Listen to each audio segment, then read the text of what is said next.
कई तरीके के प्लास्टिक के संपर्क में आते हैं, लेकिन आप होशियार होने की बारी है ताकि रिसाइकल्ड प्लास्टिक के जहर से आप बच सकें। इस खास शो में हम आपको बताएंगे इसके खतरे में के बारे में और कैसे आप रिसाइकल्ड प्लास्टिक से बच सकते हैं। तो शुरू करते हैं हमारी खास पेशकश, जहर है प्लास्टिक।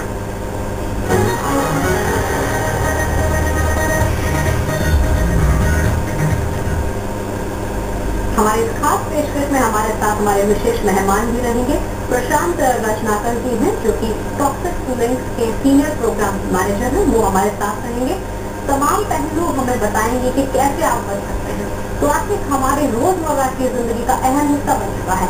घर से लेकर ऑफिस तक हम प्लास्टिक प्रोडक्ट्स का इस्तेमाल करते हैं, लेकिन क्या आप जानते हैं कि जिन रिसाइकिल प्रोडक्ट्स का इस्तेमाल आप कर रहे हैं वो आपकी सेहत को नुकसान पहुंचा सकते हैं। टॉक्सिक लिंक्स की एक रिसर्च में इस बात का खुलासा हुआ कि रिसाइकिल प्लास्टिक में जानलेवा केमिकल्स मिले होते हैं।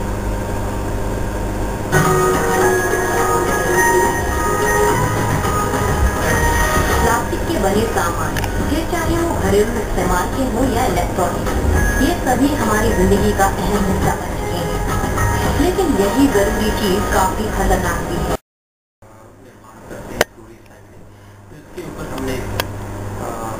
स्टडी किया जो ग्राउंड के जो है प्रोसेस है उसको स्टडी किया और कुछ सैंपल्स हमने लिए इनके प्रोसेस के बीच में और उसको हमने लैब में भेजा टेस्टिंग के लिए। इसका मूल उद्देश्य ये था पता करने का कि कुछ जो एडिटिव्स होते हैं एक स्पेशल तरह की प्लास्टिक होती है उसमें डाला जाता है एक उद्देश्य से, एक ऑब्जेक्टिव से, फिर जिससे कि उसमें आग लगने की जो प्रक्रिया है उसको कम की जा सके। अगर ये प्लास्टिक में हीट होता है उसको कैसे हम फायर करता है और उसमें और कुछ ये होता है इसमें। और ये फ्लेम रिटार्डेंट क्या एक स्पेशल प्लास्टिक में है और ये क्या दूसरे प्लास्टिक में भी जा रहा है या नहीं जा रहा है जहाँ पे नहीं होना चाहिए। रिसाइकिल प्लास्टिक कितनी खतरनाक हो सकती है ये जानने के लिए की गई इस रिसर्च में कई चौंकाने वाली चीजें सामने आई। राजधानी दिल्ली प्लास्टिक रिसाइकलिंग का सबसे बड़ा सेक्टर है। यहाँ लगभग 60,000 प्लास्टिक प्रोसेसिंग प्लांट हैं। रिसाइकलिंग के दौरान ब्रोमिनेटेड फ्लेम रिटार्डेंट यानी BFR, लेड और कैडमियम जैसे खतरनाक केमिकल्स न सिर्फ हवा में घुलते हैं बल्कि रिसाइकिल प्लास्टिक में भी मिल जाते हैं। इसी की जांच के लिए इन प्रोसेसिंग यूनिट से 44 सैंपल लिए गए, जिनमें से लगभग 41% में ये सभी खतरनाक केमिकल पाए गए थे, जिनकी मात्रा 18.9 ppm से लेकर 126.3 ppm तक थी। जाहिर है इतनी मात्रा में मौजूद केमिकल किसी को भी बीमार करने के लिए काफी है।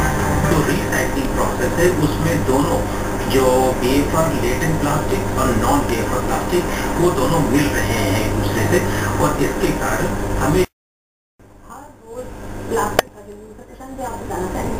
प्लास्टिक की प्लेट हो, ग्लासेस हो, बच्चे के टॉयज हो, हर चीज में प्लास्टिक है। तो कैसे बच सकते हैं? यहाँ तक कि जो पेन हमने पकड़ा हो वो भी प्लास्टिक है। तो क्या हर कोई चीज जो प्लास्टिक से जुड़ी हुई है उसमें खतरा है या बच सकते हैं आप? आम आदमी समझना चाहे क्या क्या नुकसानदायक है? देखिए प्लास्टिक को हम सिर्फ एक ही दायरे में सोचते हैं कि प्लास्टिक कई तरह के होते हैं। जैसे PVC प्लास्टिक होता है, PP प्लास्टिक होता है, हाई इम्पैक्ट प्लास्टिक होता है। जैसे कि अभी हमने देखा है BFR कंटेनिंग प्लास्टिक होता है जो किसी मतलब ज्वलनशील अति ज्वलनशील जो इंस्ट्रूमेंट होते हैं, इलेक्ट्रॉनिक टेस्ट होते हैं, उन सब चीज़ों में उसका यूज होता है ताकि अगर फायर लगता है तो जो फायर इमीडिएट वो एक्सप्लोजन होगा या जो जलने की जो क्षमता होगी उसको वो टाइम देगा। उसके लिए एक फ्लेमिनेटेड रिटार्डेंट यूज किए जाते हैं और पर्टिकुलरली हमारी जो स्टडी है या हमने जो स्टडी किया है उसमें हमने पाया है ब्रोमिनेटेड फ्लेम रिटार्डेंट। ठीक है, तो प्लास्टिक जैसे अलग अलग तरह के हैं। जैसे आपने कहा पेन है, प्लास्टिक प्लेट्स है, हमारे घर में मग है, बकेट है, ये सारे प्रोडक्ट है।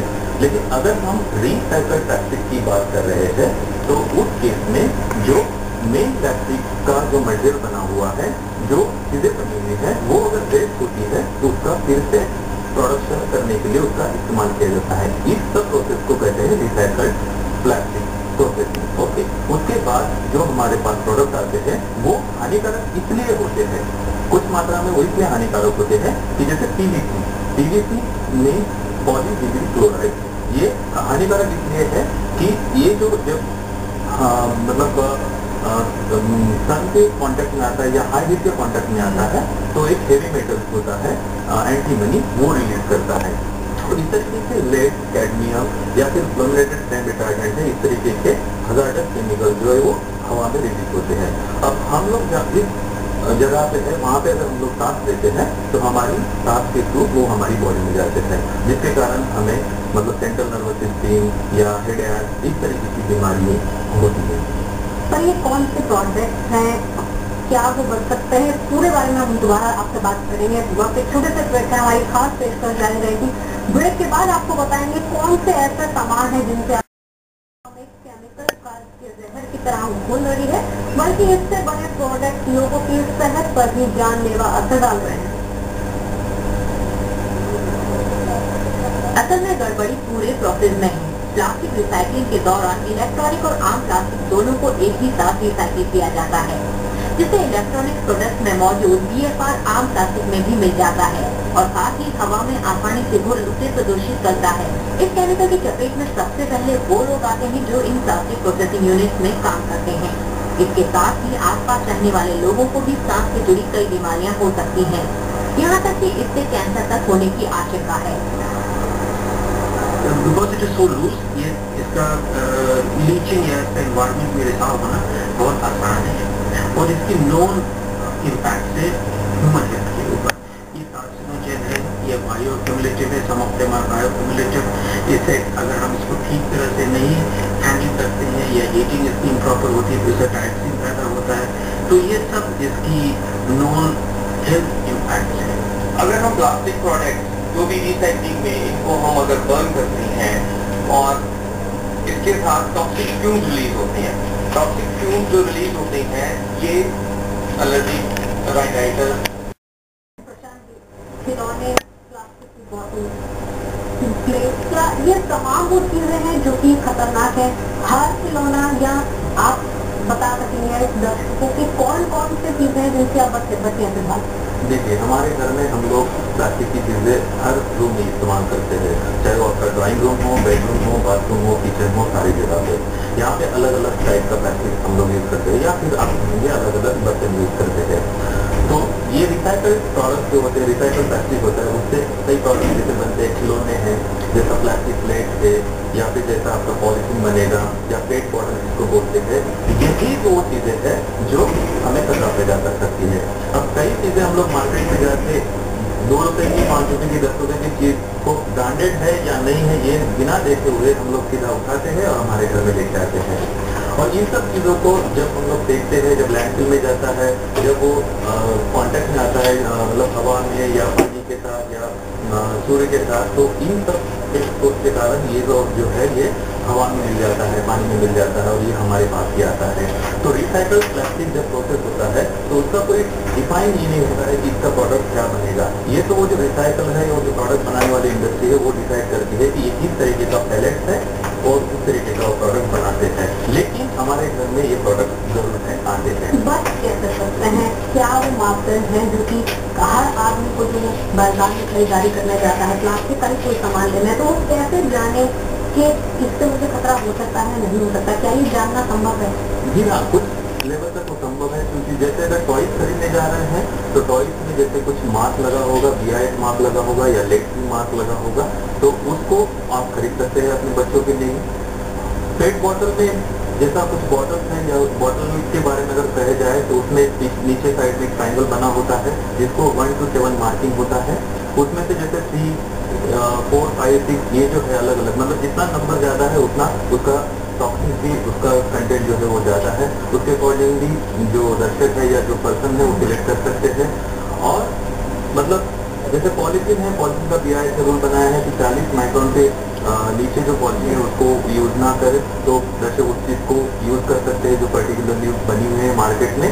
और जैसे मतलब BIS के रेगुलेशन के तहत जितना भी कुछ मार्किंग लगा हुआ है ऐसे प्रोडक्ट पे, और पर्टिकुलर वही प्रोडक्ट को अगर हम लोग घर में लाते हैं तो थोड़ा बहुत इस खतरे से बच सकते हैं। बिल्कुल, तो कैसे बचे खतरे से ये प्रशांत जी ने आपको बताया, लेकिन कानून क्या कहता है? क्या कानून सचमुच है जो इस चीज को रोक पाए? अगर कानून है तो इसमें धड़ल्ले से क्यों ये खतरा लगातार हवा में फैल रहा है, इस बारे में भी बात करेंगे, लेकिन बस छोटे से ब्रेक है, ब्रेक के उस पार इसकी तरह की प्लास्टिक को मार्केट में लाने से रोक पाए? अभी तक तो ऐसा कोई रिस्ट्रिक्शन वाला कानून नहीं है जो कि इन सब चीज़ों को रोकथाम कर सके, क्योंकि जैसे स्टडी में हमने जो टॉक्सिक में सर्वे किया था उसमें हमने पाया है कि मोस्टली जो रिसाइकलर्स है जो ये प्रोसेस कर रहे हैं वो सारे इनफॉर्मल सेक्टर से है, कुछ फॉर्मल सेक्टर भी इसमें इन्वॉल्व है, लेकिन अल्टीमेटली जो ये रिसाइकल हो रहा है और जिससे ये प्रोडक्ट बन रहे हैं उसमें कई तरह के हानिकारक केमिकल्स का कंटामिनेशन आ रहा है। तो हमारे स्टडी में भी हम लोगों ने यही पाया है कि इस तरीके के जो लेड है या जो भी केमिकल्स कहे गए हैं, हेवी मेटल्स है या फ्लेम रिटार्डेंट है, वो इसमें पाए गए हैं। लेकिन कानून के बात करते हैं तो पर्टिकुलरली इस चीज़ को रिस्ट्रिक्ट करने के लिए इसमें कुछ गाइडलाइंस देने के लिए ऐसा कुछ अभी तक नहीं है। बहुत बात पहले हुई थी जब चाइनीज प्रोडक्ट्स को लेकर सवाल उठे थे कि वो हज़ारत है, बैन ऊपर किया गया था, लेकिन क्या वो कारगर दिखता है आपको वो बैन या कोई? जी, कारगर तो इस सेंस में है कि जैसे हमने भी एक स्टडी किया था जिसमें हाई अमाउंट ऑफ मतलब लेड और कैडमियम पाया गया था, थायराइड भी पाया गया था पीवीसी प्लास्टिक में। उसके बाद इन सब विषय पर काफ़ी चर्चा हुई।